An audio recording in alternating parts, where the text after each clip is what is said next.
उनको लगा कि ये मेरा अपमान हुआ है। फिर असली मामला आता है, चौथी घटना, ऑपरेशन सिंदूर।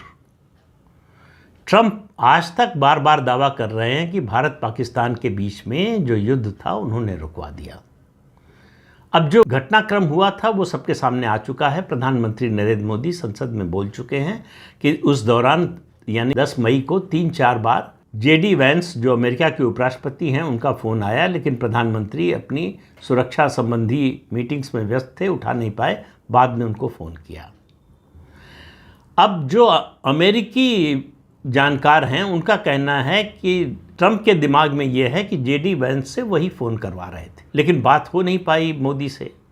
जेडी वैंस की बात हुई, जो बातचीत हुई थी वो प्रधानमंत्री ने संसद में बता दी कि जेडी वैंस ने कहा 9 मई की रात में कि पाकिस्तान भारत पर बड़ा हमला करने वाला है।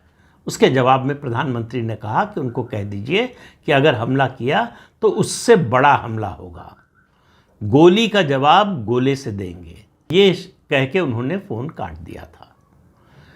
तब से डोनाल्ड ट्रंप लगातार इस बात पर जोर दे रहे हैं कि उन्होंने युद्ध रुकवाया। उन्होंने दरअसल पाकिस्तान में बात की थी। पाकिस्तान में अब उन्होंने सेनाध्यक्ष से बात की, प्रधानमंत्री से बात की, राष्ट्रपति से की, किसी को नहीं मालूम, लेकिन पाकिस्तान में बात की और उनसे कहा, धमकी दी कि अगर युद्ध नहीं रोका तो मैं ट्रेड डील नहीं करूँगा। इतनी बात उनकी सिर्फ सही है। भारत से या प्रधानमंत्री नरेंद्र मोदी से उनकी कोई बातचीत नहीं हुई।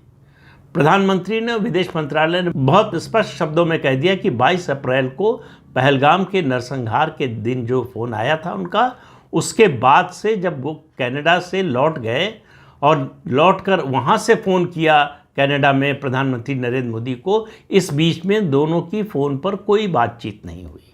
ट्रंप को जाहिर है कि ये भी बुरा लगना था और लगा कि भारत, उनकी ये बात, आखिर भारत को मान लेने में क्या हर्ज है।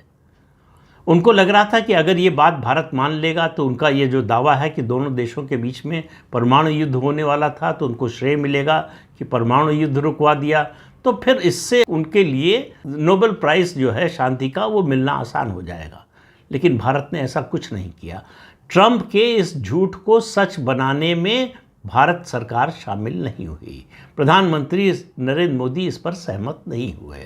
फिर हुई 5वीं घटना। G7 के सम्मेलन में ट्रंप भी गए थे, प्रधानमंत्री नरेंद्र मोदी भी विशेष आमंत्रित थे, गए थे। ट्रंप वहाँ से बहुत जल्दी में निकल गए कि उनको बहुत ज़रूरी काम आ गया है। दोनों की मुलाकात वहाँ कनाडा में नहीं हुई G7 में।